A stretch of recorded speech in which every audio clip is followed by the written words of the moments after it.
at that pace, bounce, swing, everything. Wasim, now at the height of his powers, was confident to the point of being cocky, and he played the game as hard as anybody.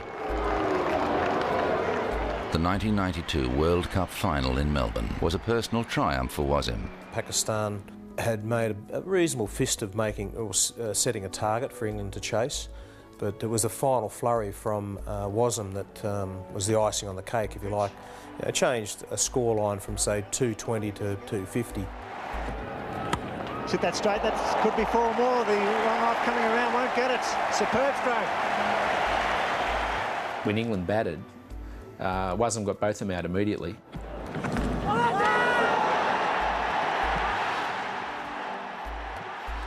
And then came back in the middle order and knocked over Alan Lamb and then Chris Lewis with 2 fantastic deliveries. What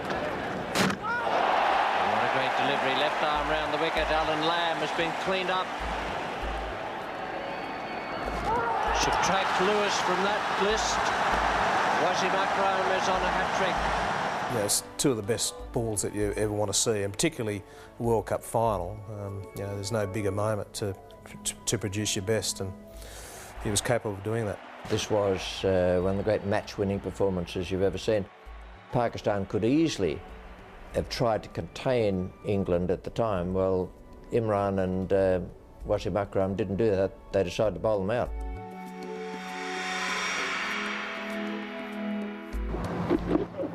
Oh, it's bowled! What a superb delivery, the middle stump uprooted. Wasim Akram and Waqar Younis are rated by some as the finest fast bowling combination of all time.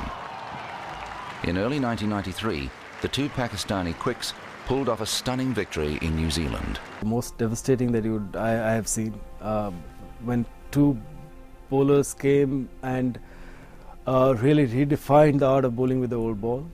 You know, Wasim told me that once that he didn't really enjoy bowling in the new ball, which was very surprising. And you know, it was amazing that they didn't even talk to each other for a long period of time. Speed-wise, he was exceptional. Swing-wise, he was exceptional. He was exceptional with the new ball as well as with the old ball. And then short delivery. I think Waqar Younis perhaps had few of the qualities that Wasim had, but didn't have as great a short delivery as Wasim had.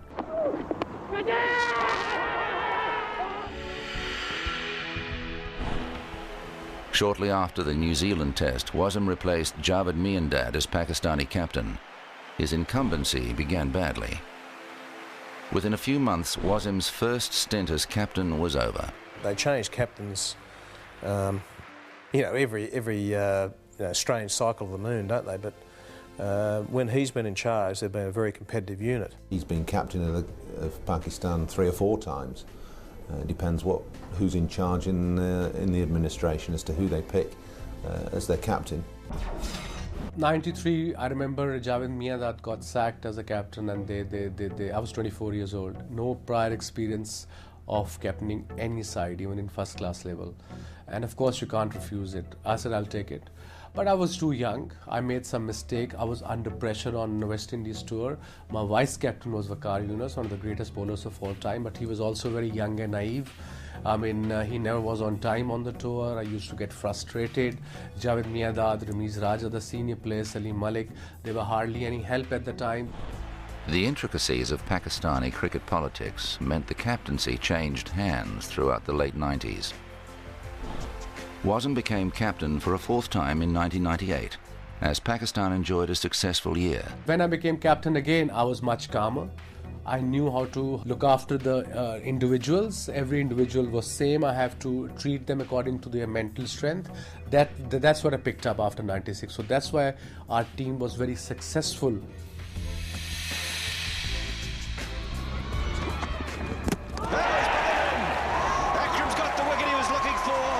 Despite the constant external pressures on Wasim's career, he has continued to produce record-breaking performances.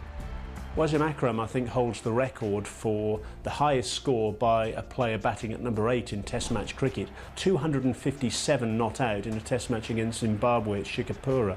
That really was an outstanding achievement. Plenty of sixes in that innings. But you look at his record as a bowler as well. A couple of hat-tricks in 1998-99. I think he's taken 3 wickets in an over. He's taken 4 wickets in 5 balls. And he's played county cricket for a decade for Lancashire and been an absolute god at Old Trafford.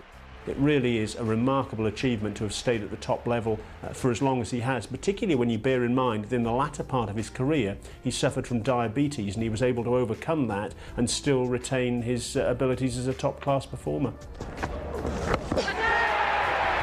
Wasim Akram getting another wicket. That's 6 to him.